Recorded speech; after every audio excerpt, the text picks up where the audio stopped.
मेरा टैलेंट मेरी पहचान यूट्यूब चैनल पर आप सुन रहे हैं गर्मियों के वो दिन भाग 3। पिछले एपिसोड में आपने देखा कि पोस्टमास्टर माधुरी को झूठ बोलकर अपने घर ले आए थे।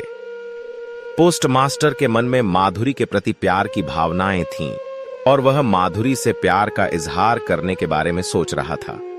माधुरी को एक पत्र दिखाया गया जो उसके पति का होने का दावा किया गया था और माधुरी को लगा कि उसका पति उसे याद कर रहा है और जल्द ही उसके पास आएगा। पोस्टमास्टर को लगने लगा था कि सब कुछ शांत हो गया है और अब सारी चीजें अच्छे तरीके से चलती रहेंगी, लेकिन माधुरी ने फ्री का खाना खाने से इनकार कर दिया। 2-3 दिनों तक ऐसा ही चलता रहा और फिर पोस्टमास्टर ने शाम को माधुरी से जल्द तैयार हो जाने को कहा। माधुरी अनायास ही सोचने लगी कि आज क्या हो गया है और वह प्रश्नवाचक दृष्टि से पोस्टमास्टर को देखने लगी। पोस्टमास्टर ने कहा कि नहीं, ऐसी कोई बात नहीं है, हमें कहीं चलना है, इसीलिए जल्द से जल्द तैयार हो जाओ। माधुरी तैयार होकर आई और वह इतनी खूबसूरत लग रही थी कि कोई भी देखकर मंत्रमुग्ध हो जाए। उसकी चाल में एक अनोखी कोमलता थी और उसके चेहरे पर एक मासूमियत थी जो दिल को छू लेने वाली थी। पोस्टमास्टर के दिल में भी प्यार की घंटी बजने लगी, लेकिन वह कुछ कह नहीं सकते थे। माधुरी के हाथों में चूड़ियां थीं जो खनखनाती थीं और उसके पैरों में पायल थी जो छनछनाती थीं। वह एक मनमोहक दृश्य था जो हमें वर्णन करने के लिए शब्द नहीं देता। धीरे धीरे चलकर माधुरी पोस्टमास्टर के पीछे पीछे चल पड़ी। चलते चलते एक तांगा तैयार था, लेकिन यह कोई साधारण तांगा नहीं था। यह तांगा खूब बढ़िया सजा संभरा था और घोड़ों के पैरों में घुंघरू बज रहे थे। घुंघरू बंधे हुए थे और यह एक अनोखा दृश्य था। माधुरी तांगे के पास आई और उसने देखा कि तांगा कितना सुंदर है। पोस्टमास्टर ने माधुरी को तांगे में बैठने के लिए कहा और माधुरी ने तांगे में बैठ गई। पोस्टमास्टर भी तांगे में बैठ गए और तांगा चलने लगा। तांगे की घुड़सवारी और घुंघरुओं की आवाज सुनकर माधुरी का मन प्रसन्न हो गया। वह तांगे में बैठकर बाहर की दुनिया को देख रही थी और पोस्टमास्टर उसकी ओर देखकर मुस्कुरा रहा था। तांगा आगे बढ़ता जा रहा था और माधुरी की जिंदगी में एक नए अध्याय की शुरुआत हो रही थी। संध्या का समय था और माधुरी को और भी ज्यादा मनमोहक दृश्य दिखाई पड़ रहे थे। छोटे छोटे बल्ब और कहीं छोटी लालटेनें टंगी हुई थीं जो सड़कों पर एक अनोखा उजाला बिखेर रही थीं। सड़कों के चारों तरफ लोग इधर उधर जा रहे थे। कुछ चहलकदमी कर रहे थे तो कुछ अपने घरों को लौट रहे थे या फिर कोई सामान लेने के लिए बाहर निकल रहे थे। माधुरी यह दृश्य देखकर मंत्रमुग्ध हो गई और कुछ विचारों में लीन हो गई। पोस्टमास्टर काफी देर तक माधुरी को देखता रहा। जब उससे रहा नहीं गया तो उसने माधुरी को आवाज लगाई। एक बार माधुरी ने जैसे ध्यान ही नहीं दिया हो, लेकिन जब पोस्टमास्टर की दोबारा आवाज आई तो वह चौंक कर बोली, हाँ कहिए, क्या कह रहे थे आप? पोस्टमास्टर ने कहा, ये दृश्य देखिए कितना मनमोहक है। माधुरी ने कहा, हाँ सही तो कहते हैं आप, ये दृश्य तो बहुत ही ज्यादा मनमोहक है। ये सारी बातें करते करते रास्ता आसानी से कट रहा था। घोड़े वाला भी इन बातों में पड़ गया और सभी मिलजुल कर बातें करते हुए आगे बढ़ रहे थे। माधुरी बार बार मन में सोचती कि आखिर वे जा कहां रहे हैं। काफी बार पूछने की कोशिश की, लेकिन पोस्टमास्टर ने कुछ बताना जरूरी नहीं समझा। धीरे धीरे वे अपने गंतव्य तक पहुंच गए जहां उन्हें जाना था। देखा वहां पहले से ही काफी लोग जमा हैं। हाथों में गुलदस्ते और गुलाब की छोटी छोटी रंगोलियां बनी हुई हैं। यह दृश्य देखकर वह और भी ज्यादा प्रफुल्लित हो गई। देखा शहनाई, बैंड बाजे, ढोल तासे इत्यादि उसके आने का ही इंतजार कर रहे थे। ज्यों ही वह आई, सब कुछ अपने अपने तरीके से होने लगा। फूलों की वृष्टि होने लगी, ढोल और तासे बजाए जाने लगे। वह कुछ समझ पाती इससे पहले बहुत सारे लोग उसे मुबारकबाद देने लगे। यह किस बात की मुबारकबाद थी उसे भी नहीं पता था। वह तो बस दृश्य देखने में लगी हुई थी। गांव में कहां ऐसे दृश्य देखने को मिलते हैं। फिर वह तो इस बारे में कभी सोच भी नहीं सकती थी कि ऐसा कुछ उसके साथ में होगा। पोस्टमास्टर मुस्कुराता हुआ माधुरी को अचंभे में पड़ा और दृश्य को देखते हुए देख रहा था और मुस्कुरा रहा था। यह सब सोचने के बाद जब माधुरी को कुछ भी ना समझ आया तो उसने पोस्टमास्टर से पूछा, यह क्या है? यहां क्या हो रहा है? पोस्टमास्टर ने कहा, इन लोगों से पूछो, मुबारकबाद तो इन लोगों ने दी है। माधुरी सशंकित मन से एक लड़की को अपने पास बुलाया और फिर पूछने लगी, कहो बहन, यह क्यों मुबारकबाद दी जा रही है? लड़की ने कहा, मैडम, आपका हमारे पोस्ट ऑफिस में स्वागत है। जब हमारे पोस्ट ऑफिस में कोई नया अधिकारी या कर्मचारी आता है तो हम सभी लोग ऐसे ही एक दूसरे को खुशियां देते हैं और अपने परिवार में एक सदस्य बढ़ जाने की खुशी में पार्टी भी देते हैं। तभी अचानक उसकी आंखें किसी एक को तलाशने लगीं। वह आंखें अपने पति को तलाश रही थीं, लेकिन वह नहीं था। हालांकि एक बहुत ही खूबसूरत स्त्री से उसकी मुलाकात हुई। वह बहुत खुश हुई और उससे अनायास सी बातें करना शुरू कर दिया। घर परिवार की बातें भी हुईं और कामकाज की बातें भी हुईं। वह स्त्री भी उसी पोस्ट में काम करने के लिए तैयार थी, तो दोनों की अच्छी मित्रता हो गई। बातों बातों में ही दोनों ने एक दूसरे का नाम पूछा। माधुरी ने अपना नाम माधुरी बताया तथा उस लड़की ने अपना नाम सुषमा बताया। वैसे तो घर में मुझे सब सुष्मिता बोलते हैं, लेकिन आप मुझे सुषमा बोल सकती हो, माधुरी ने कहा। हाँ जी बिल्कुल, उम्मीद है कि हम दोनों एक दूसरे के साथ प्रॉस्पर संबंध बनाए रखेंगे। दोनों स्त्रियां खुश हुईं। वो शहर था या यूं कहें कि वह कस्बा था। ना ज्यादा देहात थी और ना ही ज्यादा शहरी ठाट बाट। वह कस्बे की तरह से था, इसलिए वहां पर शर्म हया थोड़ी कम थी। माधुरी जब पहुंची तो वह अपने सारे फेवरेट डिश देखकर दंग रह गई। पीछे से पोस्टमास्टर भी चले आ रहे थे। माधुरी तो सामने की तरफ देख रही थी, मगर पोस्टमास्टर सिर्फ माधुरी को देख रहे थे। पता नहीं ऐसा क्या हो गया था, पिछले 27 सालों तक वे कभी जिंदगी में किसी स्त्री की तरफ इस तरीके से नहीं देखते थे, लेकिन अचानक ऐसा उन्हें पता नहीं क्या हो गया कि माधुरी में उन्हें अपनापन लगने लगा था। माधुरी ने पीछे मुड़कर देखा और कुछ सोचकर बोली, क्या बात है, मैं कुछ दिनों से देखती हूं आप मेरे पीछे हमेशा लगे रहते हैं। सच सच बताओ, क्या बात है?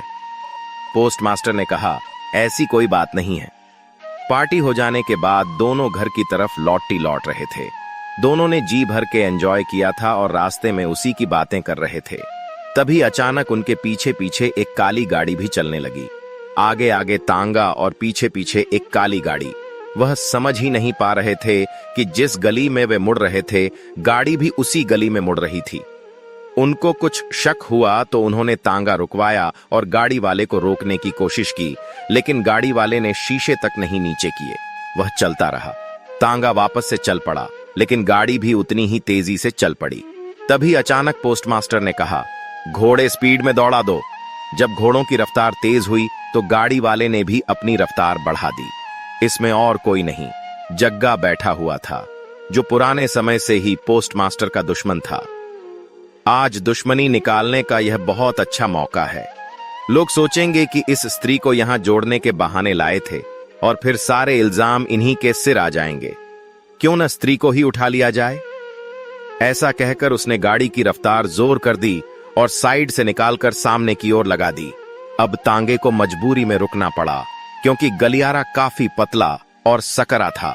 अचानक गाड़ी का दरवाजा खुला और उसमें से जग्गा और उसके 4 लठैत निकल आए। जग्गा ने आदेश देते हुए कहा, सुनो मेरे मित्रों, इसको बहुत घमंड था ना अपने न्यायशीलता पर। आज देखता हूं कि ये क्या कर सकता है। इसे भगवान पर भी बहुत अधिक भरोसा है, तो आज देखता हूं इसका भगवान इसे कैसे बचाता है। उन्होंने अपने लठैतों को इशारा किया और सारे लठैत लड़की की तरफ बढ़ पड़े। स्त्री ने अपने बचाव में कुछ कहना जरूरी नहीं समझा। उसे लगा कि कहीं ये भी कोई सरप्राइज ना हो, लेकिन जब बात सीरियस लगी तो वह परेशान होने लगी। उसने उन लोगों से काफी मिन्नतें की कि वह उसे छोड़ दे, इसमें उसका कोई कसूर नहीं है। तभी जग्गा ने कहा, जग्गा के हाथ में आई हुई शिकार कभी छोड़ी नहीं जाती।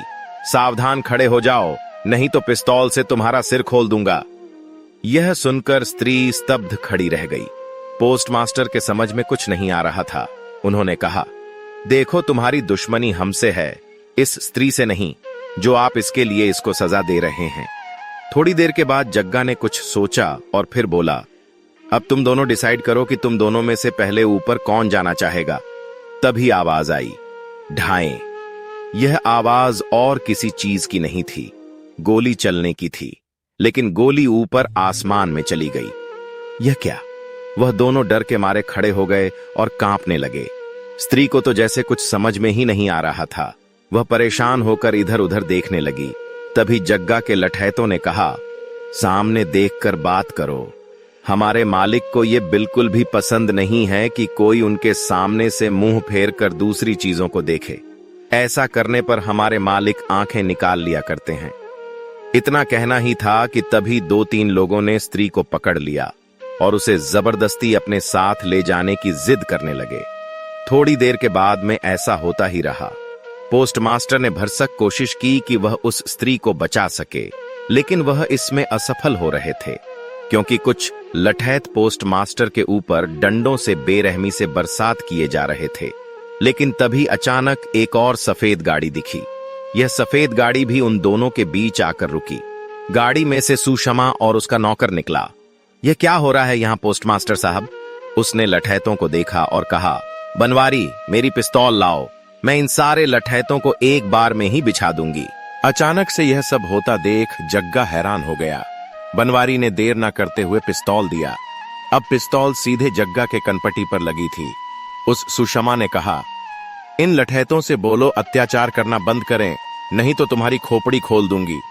न्याय करने के लिए वह तैयार थी। न्याय में कुछ भी वाजिब होता है और कुछ भी चलता है। जग्गा ने आदेश दिया, छोड़ दो इन दोनों को। लठैत उनसे दूर हाथ बांधे खड़े हो गए। वह किसी भी हुक्म पर कुछ भी करने के लिए तैयार थे। जग्गा ने कहा, सुषमा, तू क्या चाहती है? जब जब मैं कोई अपने लिए नेक काम करना चाहता हूं, तू आ ही जाती है। मैं चाहूं तो अभी तेरा गला घुट दूं, लेकिन अफसोस कि तेरे हाथों में पिस्तौल है और एक निहत्थे पर तू वार करना चाहती है। सुषमा ने चारों तरफ अपनी नजरें दौड़ाईं। तभी उसके कमर में लगी पिस्तौल दिखी। उसने कहा, तुम निहत्थे? ऐसा कभी नहीं हो सकता। यह कमर में तुम्हारी पिस्तौल लगी है। बनवारी, जरा इधर आना। बनवारी आया और अपना काम समझ गया। उसने उसकी कमर से पिस्तौल निकाली और 2-3 थप्पड़ रसीद दिए। यह क्या? यह तो बहुत ही आश्चर्यजनक था। उसको यह उम्मीद नहीं थी कि उसके ऊपर इतनी बेरहमी से 2-3 थप्पड़ रसीद दिए जाएंगे। तभी सुषमा ने कहा, आप भी आओ और इसको जितने मर्जी हो चांटे लगाओ, एक एक बदला ले लो। लेकिन दोनों ने ऐसा नहीं किया। स्त्री तो पहले से ही डरी सहमी थी। थर थर थर थर कांप रही थी। पसीना चारों तरफ से निकल रहा था। वह धीरे से कांपती आवाज में बोली, मुझे किसी तरीके से घर भेज दो, बस मैं यही चाहती हूं। तभी सुषमा ने कहा, बनवारी, पुलिस को फोन लगाओ। पुलिस को फोन लगाकर जग्गा को पुलिस के हवाले कर दिया गया। बाकी का काम पुलिस को करना था। पोस्टमास्टर और वह स्त्री वहां से चल पड़े। तुरंत तो चोट उन्हें पता ही नहीं चला। डरते हुए माधुरी ने पूछा, आपको कहीं चोट तो नहीं लगी ज्यादा? लेकिन पोस्टमास्टर ने कहा, नहीं, मुझे तो कोई चोट नहीं लगी है। जब हमें कोई अंदर से चोट लग जाती है तो उसका दर्द हमें काफी समय बाद महसूस होता है। पोस्टमास्टर घर आए तो चलने में उन्हें दिक्कत हो रही थी। वे 2 ही सीढ़ियां चढ़ पाए थे कि वह लड़खड़ाकर नीचे गिर पड़े। यह क्या? पैरों में चोट लगती है, भारी आ गई है। माधुरी ने देखा तो वह दौड़कर आ गई। उसने पोस्टमास्टर को उठाया और उन्हें संभालने लगी। पैर सूजा हुआ देखकर वह पूरी बात समझ गई। साहब को चोट ज्यादा आई थी। दोनों नौकर भी आज घर पर मौजूद नहीं थे। वह दोनों ही गांव नहीं गए थे। काफी अरसा हो गया था उन्हें। बड़ी मुश्किल से पोस्टमास्टर ने उन्हें जबरदस्ती करके घर भेजा था, वरना वे तो अभी भी घर नहीं जाना चाहते थे। सबका अपना परिवार होता है और सबको अपने परिवार से मिलने का अधिकार भी होता है। इसीलिए अब सारे काम माधुरी को ही देखने थे। पोस्टमास्टर मन ही मन में सोचने लगे, अब मेरा क्या होगा? क्या दोनों को बुला लूं? वह इसी उधेड़बुन में थे कि माधुरी उनको आहिस्ता आहिस्ता उनके कमरे तक ले गई। वह बिना देर किए हुए पानी को गर्म करने के लिए चली गई तथा उधर से कपूर और सरसों के तेल को भी ले आई। कपूर को गर्म किया और तेल में डालकर उससे मालिश करने के लिए लेप बनाना शुरू किया। जल्दी ही वो लेप बनकर तैयार हो गया। वह आई तब उसके मन में एक बात आ रही थी, हाय भगवान, अब क्या होगा? स्त्री को तो अधिकार है कि वह अपने पति को ही हर तरीके से समझे, हर तरीके से छुए या उसे जाने। यह तो पराये हैं। क्या आज मेरा पतिव्रत धर्म टूटेगा? क्या मुझे किसी पराये इंसान के पूरे शरीर पर मालिश करनी होगी? नहीं, यह हमसे नहीं हो सकता। वह हाथ में कटोरी लिए खड़ी सोचती रह गई। पोस्टमास्टर ने 4 से 5 मिनट तक तो कुछ नहीं कहा। बाद में बोले, माधुरी, तुम मेरी चिंता मत करो, मुझे कुछ भी नहीं हुआ है। यह कटोरी क्यों लाई? वापस रख दो, मैं कल ही नौकरों को बुला लूंगा, वे जल्द ही हमारी सेवा में हाजिर हो जाएंगे। तुम क्यों परेशान होती हो? वैसे भी मुझे भगवान ने कोई स्त्री का सुख नहीं दिया। अगर आज मेरी भी स्त्री होती तो मेरा पूरा ख्याल रखती। जाओ, अपने कमरे में जाकर सो रहो। इतना कहना ही था कि माधुरी के मन में अचानक एक बात आई। यह कौन है जो मेरे लिए सब कुछ कर सकता है, अपनी जान पर खेल सकता है? वह तो हमारे लिए कुछ भी कर सकते हैं। इसीलिए उसने कुछ नहीं सोचा। वह लजाते हुए आगे की ओर बढ़ती और पीछे हट जाती। उसके समझ में नहीं आ रहा था कि वह क्या करे। उसने मन ही मन में भगवान से अपनी गलती की माफी मांगी और सामने आकर बैठ गई। पोस्टमास्टर के समझ में कुछ नहीं आया। वे तो पहले ही उसके मुरीद हो चुके थे। क्या होगा अब? सोचकर उन्होंने कहा, माधुरी, यदि तुम नहीं कर सको तो तुम यह कटोरी हमें दे दो, मैं खुद ही अपने पूरे शरीर में लेप लगा लूंगा। नहीं नहीं साहब, आप लेट जाइए, मैं आपको मालिश कर देती हूं। उसने अपने नरम और मुलायम हाथों में वही कपूर और सरसों का तेल लेकर उनकी मालिश करनी शुरू कर दी। काफी देर तक तो वह लजाती शर्माती रही, लेकिन उसके मन में एक बात याद आई। यदि मैंने इनके साथ अच्छा नहीं किया तो इनकी हड्डियां कमजोर हो सकती हैं या टूट भी सकती हैं या इन्हें और कोई रोग भी हो सकता है। इतना सोचना ही था कि वह आहिस्ता आहिस्ता पोस्टमास्टर की मालिश करने लगी। कभी पोस्टमास्टर की जोरदार चीखें निकलती तो कभी वे अपने आप को संभालने की कोशिश करते। उनका दर्द देखकर अचानक माधुरी के आंखों से भी 2 आंसू निकल आए। आखिर यह सब हुआ तो उसकी बदौलत ही था। फिर उसने मन में सोचा, भगवान जो करता है वो अपने हिसाब से सोचकर अच्छे से ही किया करता है। माधुरी ने धीरे से कहा, साहब, दर्द तो आपको बहुत हो रहा होगा, मैं थोड़ा और धीरे से मालिश करूंगी। पोस्टमास्टर ने बस सिर हिला दिया। माधुरी ने फिर से मालिश शुरू कर दी। धीरे धीरे पोस्टमास्टर के शरीर में गर्मी आने लगी और दर्द थोड़ा कम होने लगा। कुछ देर बाद पोस्टमास्टर ने कहा, माधुरी, अब काफी बेहतर महसूस हो रहा है, तुमने बहुत अच्छी मालिश की है। माधुरी ने मुस्कुराते हुए कहा, धन्यवाद साहब, मैं बस आपका ख्याल रखना चाहती थी। पोस्टमास्टर ने माधुरी की ओर देखा और कहा, तुम बहुत अच्छी हो माधुरी, मैं तुम्हारा शुक्रिया अदा नहीं कर सकता। माधुरी ने कहा, कोई बात नहीं साहब, मैं आपके लिए कुछ भी करने को तैयार हूं। फिर माधुरी ने बाल्टी लेकर पानी गर्म करने के लिए चली गई। पोस्टमास्टर ने उसकी ओर देखा और मन ही मन में कहा, मैं भाग्यशाली हूं जो मुझे ऐसी निष्ठावान और दयालु सहायक मिली है। क्योंकि उसे पता था पोस्टमास्टर किसी भी हालत में, कितनी भी रात को घर क्यों ना पहुंचे, वे बिना नहाए नहीं सो पाते थे। इसीलिए आज पानी गर्म करना जरूरी हो गया था, क्योंकि आज उनके शरीर में दर्द भी बेहद ज्यादा था। भले ही उनको माधुरी की मालिश से काफी हल्कापन महसूस हो रहा था। उन्होंने कभी स्त्री से मालिश नहीं कराई थी। इतने कोमल हाथ, जैसे लग रहा हो रुई के फीहे उनकी पीठ पर चलाए जा रहे हों। वह बहुत ही मग्न होकर माधुरी को मालिश करते हुए देखते रहे थे और अपने आप तथा भगवान दोनों को ही बहुत बहुत धन्यवाद दे रहे थे। फिर उन्हें एक चिंता सी सताने लगी। माधुरी के पति कहाँ होंगे? क्यों ना कल से उनकी तलाश करवाई जाए। लेकिन जब यह चली जाएंगी तो मुझे अच्छा नहीं लगेगा। कितने ही दिन बीत गए हैं और अब माधुरी के साथ मुझे भी रहना अच्छा लगने लगा है। कितनी अच्छी है, कभी कोई जिद नहीं करती। लोगों की स्त्रियों को देखता हूं कि वह लाखों तरीके लगाकर अपने पति से लड़ती हैं, लेकिन मुझे नहीं लगता कि इस स्त्री ने कभी भी अपने पति से लड़ाई की हो। भगवान जाने इन दोनों के बीच में ऐसा क्या हुआ जिससे इसका पति अंशुमान हमेशा के लिए कहीं चला गया है। अगर मुझे पता लग जाए तो मैं उससे 4-5 बातें पूछ ही डालूंगा। इस स्त्री में तुझे क्या कमी दिखती थी जो तू इसे छोड़ कहीं और चला गया? तेरा जी इस स्त्री के बिना कैसे लग जाता है? ये सोचते सोचते अचानक उनको नींद आई और उनकी आंखें सुबह खुली चिड़ियों की चहचहाहट से। जब उनकी आंखें खुलीं तो उन्होंने उठने की कोशिश की। वे उठ तो गए, लेकिन शरीर जैसे अकड़ा हुआ था।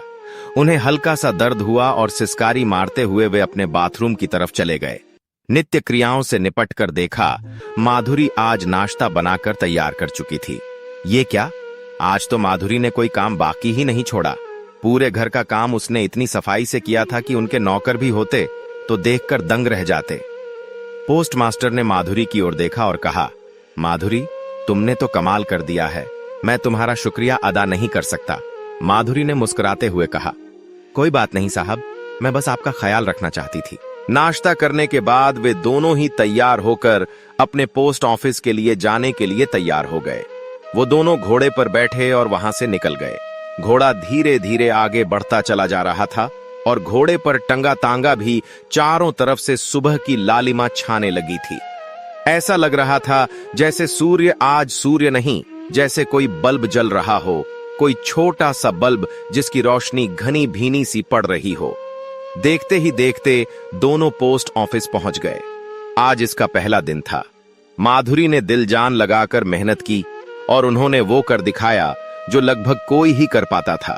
स्त्री इतना ज्यादा काम कर सकती है, पोस्टमास्टर को इस बात पर यकीन ही नहीं हो पाया। वह अपने मन में सोचते रहे, यह स्त्री है या कोई देवी?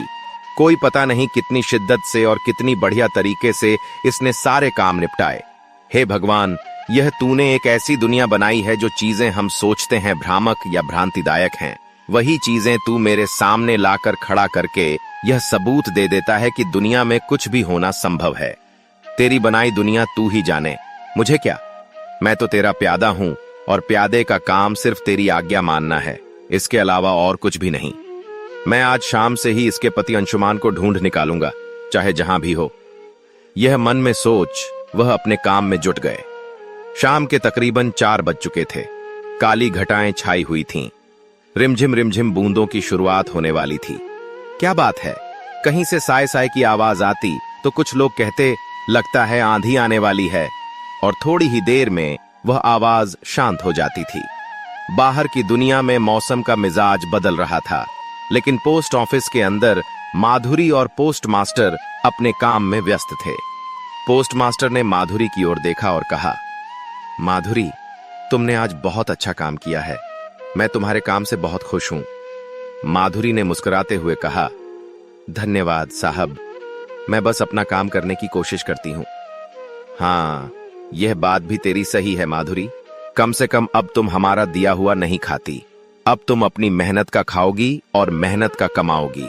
अपने सारे पैसे जितने आपके खर्चे से बच जाए उन्हें जोड़ते रहो, क्या पता भविष्य में किसी ना किसी काम आ जाए। भले ही आपके पति इतने बड़े व्यापारी हैं, लेकिन पैसों को बचाना स्त्री और पुरुष दोनों का ही परम कर्तव्य होता है। दोनों में इसी तरह मीठी मीठी बातें हुईं। शाम गहरा चुकी थी, इसलिए वे दोनों भी पोस्ट ऑफिस बंद कर वहां से निकल आए। वे घर पहुंचे तो घर में सन्नाटा सा पसरा हुआ था। आज दरवाजा खोलने के लिए नौकर नहीं थे, सो पोस्ट मास्टर दरवाजा खोलने के लिए आगे बढ़ने ही वाले थे कि माधुरी ने लपक कर उनके हाथ से चाबी ली और दरवाजा खोलने के लिए चली गई। पोस्ट मास्टर काफी मना करते रहे, लेकिन ऐसा नहीं हुआ। जितने में पोस्ट मास्टर बाथरूम से फ्रेश होकर आए, देखा घर में झाड़ू पोछा लग चुका था और चाय बनने के लिए रख दी गई थी। चाय में 1-2 उबाल भी आ गए थे। वाह, कितनी सुंदर खुशबू है। ऐसा लगता है प्रभु परमेश्वर ने इस चाय में क्या ही मिला दिया हो। नौकरों के हाथ की चाय पीते पीते उन्हें स्त्री की कोई सुधि ही नहीं रही थी। आज पहली बार उन्होंने माधुरी के हाथ की चाय पी और उन्हें एक नई ताजगी और एक अजीब सा बल, या ये कहे कि शक्ति उन्हें अपने शरीर के अंदर महसूस हुई। पोस्ट मास्टर ने माधुरी की ओर देखा और कहा, माधुरी, तुम्हारी चाय तो बहुत अच्छी है, मैं तो तुम्हारी चाय का दीवाना हो गया हूं। माधुरी ने मुस्कुराते हुए कहा, धन्यवाद साहब, मैं बस थोड़ा सा प्रयास करती हूं। पोस्ट मास्टर ने कहा, तुम्हारा प्रयास सचमुच सराहनीय है, मैं तुम्हें कभी नहीं जाने दूंगा। माधुरी ने कहा, आपकी दया है साहब। रात में दोनों खा पी कर सो रहे। सुबह दोनों की आंखें सूरज की पहली किरण से खुली। वे कुछ सोच पाते उससे पहले ही घर की डोरबेल बजी। देखा तो घर में सुषमा आई हुई थी। सुषमा आज बहुत खूबसूरत लग रही थी, जैसे किसी ने चांद जमीन पर उतार दिया हो। सुषमा भी कम खूबसूरत नहीं थी। माधुरी को समझ में नहीं आ रहा था कि इतनी सुबह सुबह कौन डोरबेल बजाया। जब वह भागकर गई तो देखा सुषमा खड़ी उसका इंतजार कर रही थी। उसने तुरंत सुषमा को गले से लगाया और उसके बाद उसे अंदर लेकर चली गई। दोनों हॉल में बैठकर बातें करने लगे। वह हॉल आज के हॉल जैसा पक्का नहीं था। वह हॉल पुराना मगर मिट्टी का खूबसूरत बना हुआ था। ऐसा माना जाता है कि जिसने भी इसका अनुभव लिया है, क्या खूब कहा है। ईंट के कंक्रीट के जंगलों में उतना मजा कहां जितना मिट्टी की गुफाओं या कोठरियों में है। तो उन्हें भी मिट्टी की कोठरियों में बहुत ही ज्यादा ठंड महसूस हो रही थी। ताबड़तोड़ गर्मी होने के बावजूद भी उन्हें सर्दी का ऐसा आभास हो रहा था जैसे आजकल के जमाने में लोग एयर कंडीशनर यानी एसी लगाकर सोया करते हैं या महसूस किया करते हैं। सुषमा ने माधुरी को देखा और कहा, माधुरी, तुमने तो मुझे बिल्कुल भुला ही दिया था। माधुरी ने कहा, नहीं सुषमा, मैं तुम्हें कैसे भूल सकती हूं, मैं तो बस व्यस्त थी। सुषमा ने कहा, ठीक है, लेकिन अब तो तुम मुझसे मिलने के लिए समय निकालोगी ना। माधुरी ने कहा, बिल्कुल सुषमा, मैं तुम्हारे साथ समय बिताने के लिए हमेशा तैयार हूं। दोस्त, इसी तरह कुछ मीठी मीठी बातें चलती रहीं। तभी पोस्ट मास्टर की एक आवाज आई, कौन है माधुरी? बताओ तो कौन आया है इतनी सुबह सुबह? माधुरी ने कहा, मेरी सहेली आई है सुषमा। ओह हो, तो बात यहां तक आ पहुंची। अब दोनों एक दूसरे को मिलने, एक दूसरे के घर भी आओगी और जाओगी भी। दोनों खिलखिलाकर हंस पड़ी। आज पहली बार पोस्टमास्टर ने सुषमा को हंसते हुए देखा था। अब माधुरी के पास किसी चीज की कमी नहीं थी। वह प्रफुल्लित हुए उठती थी कि उसके पास भगवान का दिया अब सब कुछ है। कुछ दिनों के बाद अंशुमान भी आ जाएंगे। वह सब कुछ भूल जाती, लेकिन शाम सुबह अपने पति अंशुमान को याद करना नहीं भूलती थी। सुषमा भी उससे बहुत प्यार करती थी। वह उसकी पूरी स्थिति समझती थी, क्योंकि जब सुषमा माधुरी की मदद करने की बारी आई थी तो सुषमा ने भी उसमें अपना योगदान दिया था। सुषमा को पूरी बात पता थी, क्योंकि पत्र खोलकर सबके सामने पढ़ा गया था। इसलिए वह माधुरी को कभी आघात नहीं पहुंचाती थी या किसी अपनी बात से उन्हें आहत नहीं करती थी। दोनों एक दूसरे की बहुत ही करीबी दोस्त हो गए थे।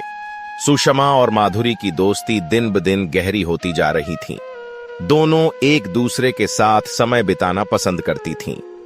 पोस्टमास्टर भी उनकी दोस्ती से खुश थे। वह सोचते थे कि माधुरी के लिए सुषमा जैसी दोस्त का होना बहुत ही अच्छा है।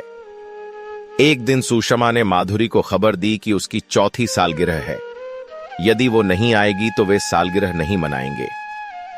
वे और उनके पति दोनों ही उसे देखकर बहुत खुश होंगे। वाह, कितनी अच्छी बात है। मैं आज तक तुम्हारे पति से कभी नहीं मिल पाई, लेकिन आज पहली बार तुम्हारे पति से मिलने का मौका मिलेगा। दोनों बहुत खुश हुईं और एक दूसरे के गले लग गईं। गले लगते ही जैसे सब कुछ भूल सा गया हो, सारी दुनिया जैसे थम सी गई हो। उन्हें इस बात का पता ही नहीं रहा कि वे आधे घंटे तक एक दूसरे के गले लगे खड़ी रहीं। पोस्टमास्टर से जब रहा नहीं गया तो उन्होंने कहा, एक दूसरे को गले ही लगाए रखोगी या सुषमा के लिए स्वागत करूंगी भी? माधुरी की तंद्रा टूटी तो वह भागकर गई और गरम गरम चाय बनाकर ले आई।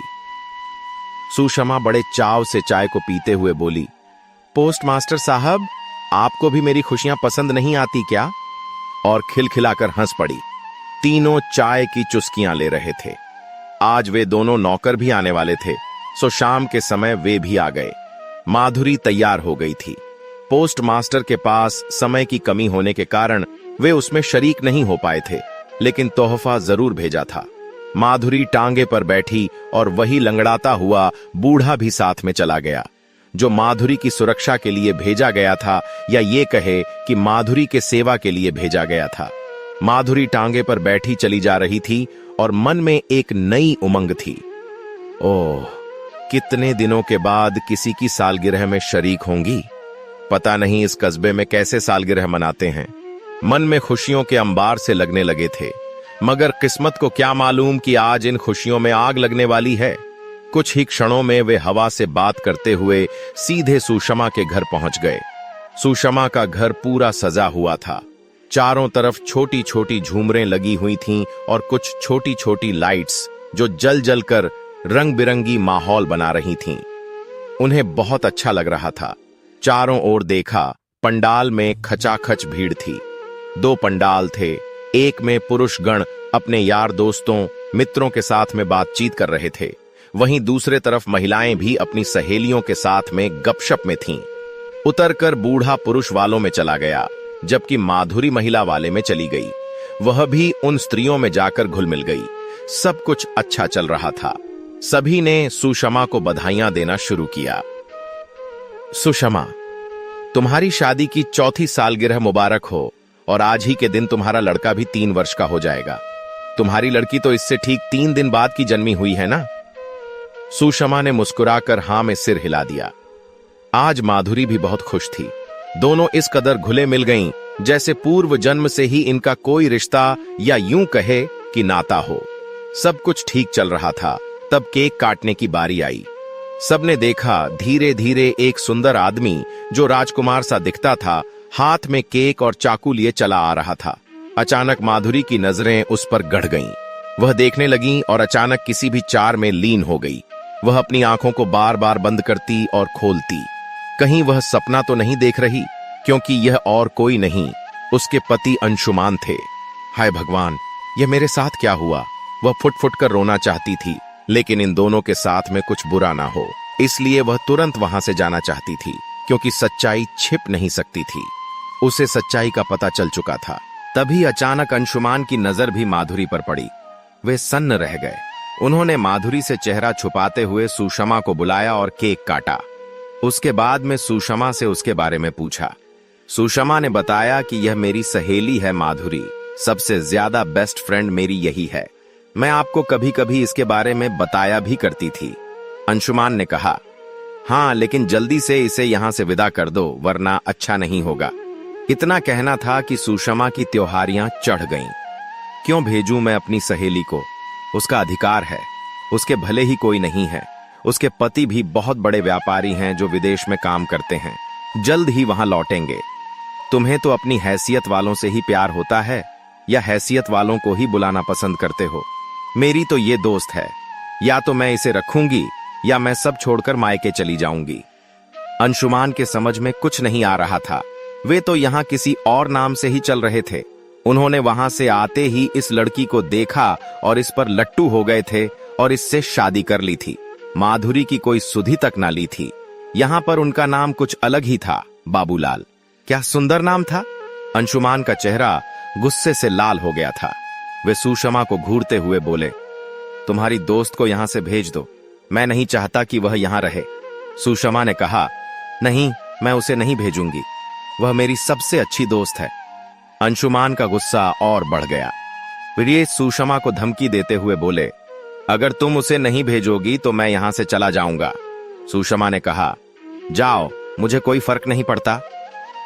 अंशुमान का चेहरा और भी गुस्से से भर गया। वे सुषमा को मारने के लिए हाथ उठाया, लेकिन तभी माधुरी ने उन्हें रोक लिया। माधुरी ने रोते हुए भर्राई आवाज में कहा, अंशुमान, और कितना छिपना चाहते हो तुम मुझसे? मैंने तो तुम्हारे लिए ही पतिव्रत धर्म रखा था। मैंने तुम्हारे लिए क्या क्या दर्द ना सहे, और तुम हो कि यहां अय्याशी कर रहे हो। सुषमा बहन, सच बताओ, क्या यही तुम्हारे पति हैं? मुझे भरोसा नहीं होता। सुषमा भी सन्न रह गई। अंशुमान नहीं बहन, तुम्हें कोई गलतफहमी हो गई है। यह मेरे पति हैं बाबूलाल, अंशुमान नहीं। माधुरी रोते हुए बोली, बहन, यदि यह बाबूलाल हैं और यह अंशुमान नहीं हैं, तो इनसे पूछो कि इन्होंने मुझे यहां से जाने के लिए क्यों कहा। काफी भीड़ इकट्ठा थी। लोग तमाशा देखने लगे।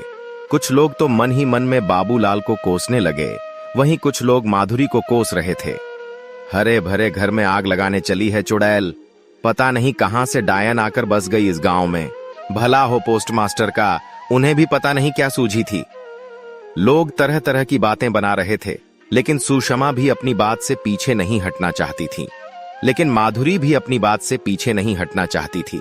उन्होंने कहा, बहन, यदि तुम दोनों खुश रह रहे हो तो मुझे इसमें कोई दिक्कत नहीं है। मैं वापस चली जाती हूं और आज के बाद कभी अपनी शक्ल तुम दोनों को ही नहीं दिखाऊंगी। इतना कहने के बाद वह वापस जाने लगी। अंशुमान को भी अब डर सा लगने लगा था। वे परेशान होकर बोले, देखो माधुरी, हमारे दोनों के बीच में जो भी था वो सब खत्म हो चुका है। अब हमने अपनी नई जिंदगी की शुरुआत कर ली है। प्लीज मेरी जिंदगी में दखल मत दो, वरना कहीं ऐसा ना हो कि तुम अपनी जान से भी हाथ धो बैठो। सरेआम धमकी देते हुए लोगों ने जब सुना तो उन्हें असलियत का पता चल गया। सुषमा भी अपने पति का ऐसा रूप देखकर हैरान हो गई, क्योंकि आज तक उनके पति ने किसी भी प्रकार की ऐसी बात ना करी थी। अब उन्हें पूरा 100% यकीन हो गया कि यह अंशुमान ही है। उसने आओ देखा ना, ताव और तमाचों पर तमाचे रसीदना शुरू कर दिया। हाय भगवान, भगवान को क्या मुंह दिखाओगे, मैं क्या करूंगी। मैंने किसी का घर उजाड़ दिया। वह बार बार माधुरी को गले से लगाती, उसके पैरों में गिरती, उससे माफी मांगती थी, लेकिन यह सब उसकी गलती नहीं थी। इसलिए माधुरी को गुस्सा उस पर नहीं आ रहा था। उसे गुस्सा आ रहा था तो अंशुमान पर, जिसने उसके सच्चे प्यार को ठुकराया था, जिसने उसकी कदर ना करी थी। उसने बार बार यही पूछना शुरू किया, बताओ मेरे प्यार में क्या कमी थी, ऐसी कौन सी चीज तुम्हें इनमें दिखी जो मुझ में ना दिखी। सहयोग ऐसा था कि अंशुमान पर तो उसे इतना ही गुस्सा आ रहा था, मगर सुषमा से अभी भी उसे उतना ही प्यार था जितना सुबह के समय चाय की चुस्कियां लेने में था। अफसोस यह था कि अब अंशुमान ना रहे थे। अब वे एक नया मुखौटा पहन चुके थे। नए मुखौटों में उन्हें बाबूराम, बाबूलाल के नाम से जाने जाने लगा था। यह सब शोर शराबा सुन सारे लोग जमा हो गए। लोगों का तांता लग गया। तभी अचानक भीड़ से निकलकर बूढ़ा आ गया। मैडम जी, यह क्या कह रही हैं? यही है अंशुमान बाबू। अंशुमान बाबू, तुम्हें पोस्ट मास्टर साहब से मिलना होगा। वे तुम्हारी ही तलाश करने के लिए मुझे बोल रहे थे। वह उस बूढ़े पर तमतमाते हुए बोला, मेरे हरे भरे घर को उजाड़ने वाले तुम्हारे पोस्टमास्टर की खैर नहीं। अब या तो मैं रहूंगा या तो वे पोस्टमास्टर रहेंगे। उसने सुषमा को धक्का देते हुए उस बूढ़े की गर्दन पकड़ने की कोशिश करी, लेकिन तभी भीड़ से काफी लोग उमड़ आए और उन्होंने अंशुमान को रोक लिया और उन्होंने समझाना शुरू किया, आप ऐसा नहीं कर सकते। पोस्टमास्टर साहब बहुत ही प्रतिष्ठित व्यक्ति हैं और मुझे पता है कि इसमें उनकी कोई गलती नहीं है। सब तुम्हारी गलती है। जब तुम्हारे पास इतनी अच्छी कुलवती लज्जाशील प्रेमिका है तो फिर आपने इसे छोड़कर इनके साथ में नया घर क्यों बसाया, क्यों शादी की? इसका क्या होगा, इसके बारे में तुमने कभी ना सोचा। इसने कितने दर्द सहे होंगे, कितने संकट देखे होंगे। तुम तो जानते हो हिंदू धर्म में एक ऐसी स्त्री जिसका पति या तो गुम हो गया हो या मर गया हो, उसे कितना दर्द सहना पड़ता है। तुम इंसान नहीं, इंसानों के रूप में हैवान हो। 2-3 जवानों को गुस्सा भी आया और उन्होंने थप्पड़ पर थप्पड़ रसीदना शुरू कर दिया। लेकिन माधुरी को सबसे ज्यादा दर्द हो रहा था। वह अपने सामने अपने पति को पीटता नहीं देखना चाहती थी। उसने सबको समझाया और रोते हुए वहां से चली गई। सुषमा ने भी अपना सामान पैक किया और मायके की तरफ निकल गई। अकेले अंशुमान बचे। अंशुमान को बहुत क्रोध आ रहा था। उन्होंने ठान लिया था, या तो आज माधुरी बचेगी या वो बचेंगे। पूरा घर बर्बाद कर दिया चुड़ैल ने। ना वहां कल था ना यहां। वहां इसने मुझे दिया ही क्या था? अरे रोजगार भी नहीं था मेरे पास, खुद तो खा नहीं पाता था, इस चुड़ैल को क्या खिलाता? अब मेरे पास रोजगार है, भरा पूरा परिवार है, तो इस चुड़ैल को उसमें से हिस्सा चाहिए। यह सब सोचकर वह भुनभुनाते हुए घर चले गए। किसका खाना, किसका पीना, सारा खाना धरा का धरा रह गया। लोगों को यह सब पता चला तो वे गुस्से में अपने घर चले गए और अंशुमान को कोसने लगे। हाय भगवान, कितना जुल्मी है। जिस इंसान को कभी लोग परोपकारी समाज सेवक के नाम से जानते थे और उसी की दृष्टि से देखते थे, आज उसी को वासनामयी, मूर्ख, कमीना और ना जाने कितनी गंदी गंदी गालियों से नवाजा जाने लगा था। वह इंसान अब किसी के सामने मुंह दिखाने लायक नहीं था, क्योंकि उसने अपने उस प्यार को ठुकराया था जिसने सिर्फ उसे प्यार किया था।